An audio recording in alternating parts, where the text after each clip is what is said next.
Assalamualaikum warahmatullahi wabarakatuh. Halo semuanya, perkenalkan nama saya Elsa Mardotila dari anggota kelompok 10 mata kuliah Linguistik Forensik dengan dosen pengampunya yaitu Profesor Dr. Hajah Hasna Faiza ARMH.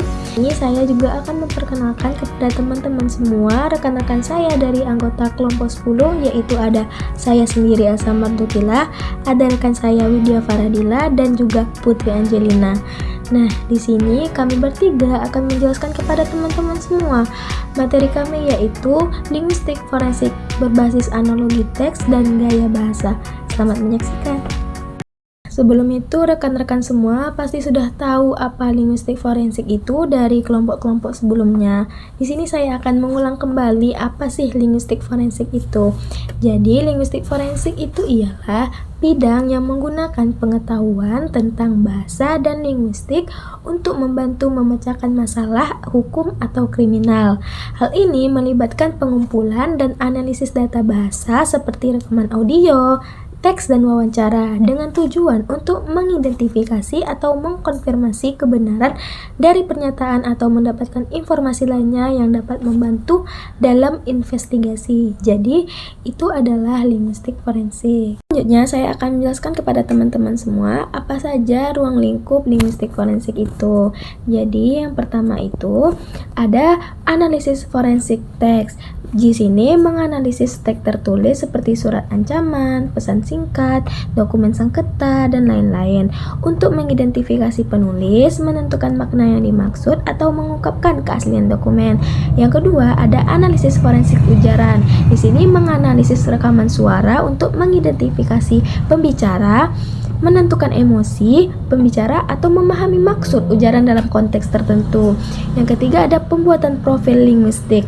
Di sini membuat profil linguistik seseorang berdasarkan karakteristik bahasa yang digunakan dalam teks atau ujaran untuk membantu penyidik mempersempit daftar tersangka. Yang keempat ada analisis wacana hukum. Di sini menganalisis bahasa yang digunakan dalam undang-undang, kontrak, putusan pengadilan, dan dokumen hukum lainnya untuk mengidentifikasi ambiguitas, ketidakjelasan, atau potensi kesalahpahaman. Yang kelima ada bahasa dan hak. Di sini memastikan bahwa hak individu dilindungi dalam proses hukum, termasuk hak untuk memahami informasi hukum dan hak untuk berkomunikasi dalam bahasa yang mereka pahami. Nah, yang keenam ada penerjemahan dan interpretasi. Di sini menyediakan layanan penerjemahan dan interpretasi yang akurat dan netral dalam proses hukum, terutama bagi mereka yang tidak fasih berbahasa yang digunakan dalam persidangan. Nah, selanjutnya ada penerapan linguistik dalam konteks hukum. Jadi, apa saja sih penerapan linguistik dalam konteks hukum ini? Yang pertama ada identifikasi penulis, yang kedua ada analisis bukti ujaran, yang ketiga ada pemahaman bahasa hukum, yang keempat ada investigasi kriminal, yang kelima ada sengketa merek dagang dan paten, yang keenam ada pencemaran nama baik, yang ketujuh ada imigrasi dan suaka. Definisi penelitian linguistik forensik berbasis analogi teks dan gaya bahasa. Nah, penelitian linguistik forensik berbasis analogi teks dan gaya bahasa adalah pendekatan yang digunakan untuk mengidentifikasi penulis suatu teks dengan cara membandingkan ciri-ciri linguistiknya dengan teks-teks lain yang sudah diketahui penulisnya. Nah, pendekatan ini berfokus pada yang pertama itu ada analogi teks. Analogi teks ini membandingkan struktur, organisasi, dan pola-pola umum dalam teks yang diperiksa dengan teks-teks pembanding. Ini melibatkan identifikasi kesamaan dan perbedaan dalam bagaimana informasi diatur dan bagaimana argumen dibangun dan bagaimana ide-ide diekspresikan. Yang kedua ada analisis gaya bahasa atau stilistika.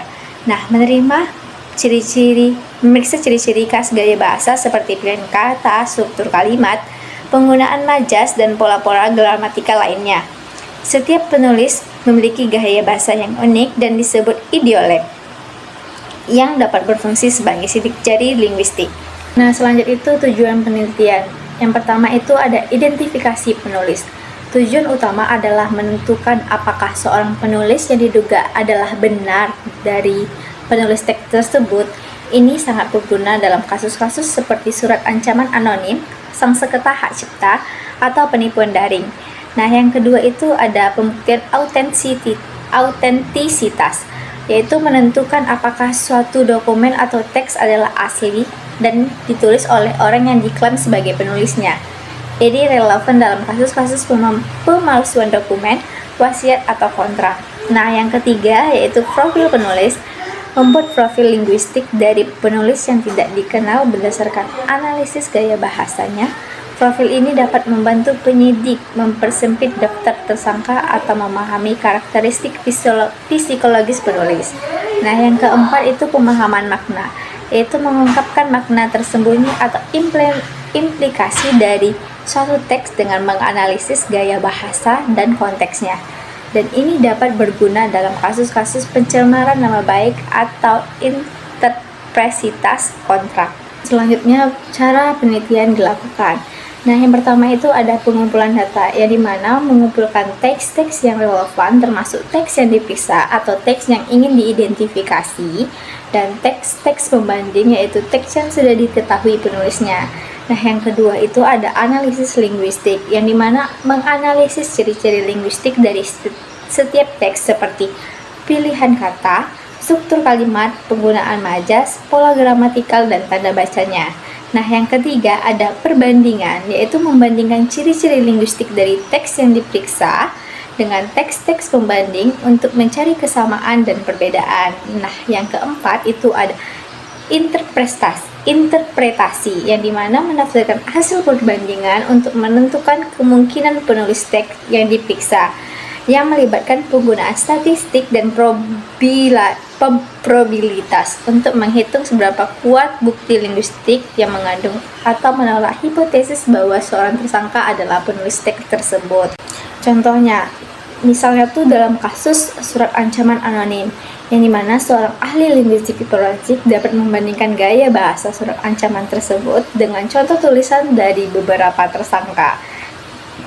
Nah, jika gaya bahasa surat ancaman sangat mirip dengan gaya bahasa salah satu tersangka dalam hal pemilihan kata, struktur kalimat, dan pola gramatikal, maka dapat menjadi bukti yang mendukung bahwa tersangka tersebut adalah penulis surat ancaman tersebut. Peran linguistik forensik dalam sengketa merek dagang. Dalam sengketa merek dagang, linguistik forensik dapat digunakan untuk menganalisis kemiripan antara dua merek dagang yang bersengketa. Tujuannya adalah untuk menentukan apakah kemiripan tersebut dapat menyebabkan kebingungan di antara konsumen sehingga melanggar hak merek dagang yang sudah ada. Bukti linguistik dalam sengketa merek dagang. Analisis linguistik dapat memberikan bukti yang relevan dan objektif dalam sengketa merek dagang. Berikut adalah beberapa cara analisis linguistik digunakan sebagai bukti di pengadilan. Yang pertama ada analisis fonetik, kedua ada analisis semantik, ada analisis morfologis, yang keempat ada analisis pragmatik. Selanjutnya ada kelebihan bukti linguistik. Kelebihan bukti linguistik dapat dibagi menjadi beberapa bagian. Yang pertama ada objektivitas, kedua ada relevansi. Adapun kekurangan bukti linguistik dapat dibagi menjadi beberapa bagian. Yang pertama ada interpretasi, yang ketiga ada biaya. Selanjutnya ada standar pembuktian dalam linguistik forensik. Standar pembuktian dalam linguistik forensik terbagi menjadi dua bagian. Yang pertama, dalam linguistik forensik, standar pembuktian merujuk pada tingkat keyakinan yang harus dicapai oleh seorang ahli linguistik forensik sebelum memberikan pendapatnya di pengadilan. Standar ini bervariasi tergantung pada yurisdiksi dan jenis kasus. Yang kedua, secara umum standar pembuktian dalam linguistik forensik harus memenuhi standar yang berlaku dalam sistem hukum yang bersangkutan. Dalam banyak kasus, standar yang digunakan adalah keseimbangan probabilitas, preponderance of the evidence, yang berarti bahwa bukti linguistik harus menunjukkan bahwa lebih mungkin daripada tidak bahwa suatu fakta atau kesimpulan adalah benar. Namun, dalam kasus-kasus tertentu, standar pembuktian yang lebih tinggi mungkin diperlukan, seperti bukti yang jelas dan meyakinkan, clear and convincing evidence, atau di luar keraguan yang wajar, beyond a reasonable doubt. Selanjutnya ada tingkat keyakinan ahli linguistik forensik. Seorang ahli linguistik forensik harus memberikan pendapatnya dengan tingkat keyakinan yang sesuai dengan bukti yang tersedia dan metode analisis yang digunakan. Ahli tersebut harus menjelaskan dasar-dasar ilmiah dari pendapatnya, keterbatasan analisisnya, dan tingkat ketidakpastian yang terkait dengan kesimpulannya. Dalam memberikan pendapatnya, seorang ahli linguistik forensik dapat menggunakan skala probabilitas atau deskripsi kualitatif untuk menunjukkan tingkat keyakinannya. Seperti, yang pertama ada sangat mungkin, dua ada mungkin, yang ketiga ada kemungkinan. Hal ini menunjukkan bahwa ada beberapa bukti yang mendukung kesimpulan, tetapi bukti tersebut tidak cukup kuat untuk membuat pernyataan yang lebih tegas. Kesimpulannya masih terbuka untuk interpretasi lain. Yang keempat, ada tidak mungkin. Ini menunjukkan bahwa bukti yang tersedia bertentangan dengan kesimpulan yang diusulkan. Berdasarkan analisis, sangat kecil kemungkinan bahwa suatu kesimpulan itu benar adanya. Selanjutnya, saya akan menjelaskan kepada teman-teman semua apa sih persamaan dan perbedaan antara teks dalam konteks linguistik forensik. Jadi, dalam analisis linguistik forensik ini membandingkan kesamaan dan perbedaan antara teks sangat penting untuk berbagai tujuan, seperti identifikasi penulis, verifikasi autentisitas, atau deteksi plagiarisme. Terakhir ada aplikasi teknologi dalam memproses data linguistik. Jadi, teknologi memainkan peran penting dalam linguistik forensik, yaitu membantu para ahli untuk menganalisis data linguistik dalam skala besar dan dengan tingkat akurasi yang lebih tinggi. Jadi, beberapa aplikasi teknologi yang umum digunakan itu seperti perangkat lunak, analisis teks, korpus, speech, dan lain-lainnya. Dengan bantuan teknologi, ahli linguistik forensik dapat memproses data linguistik dengan lebih efisien, mengidentifikasi pola-pola yang kompleks, dan membuat kesimpulan yang lebih akurat dan berbasis bukti. Baik, cukup sekian yang dapat saya dan rekan-rekan saya jelaskan. Saya mewakili rekan-rekan saya. Jika ada kesalahan, mohon dimaafkan. Assalamualaikum warahmatullahi wabarakatuh. Semoga materi kami bermanfaat. Dadah.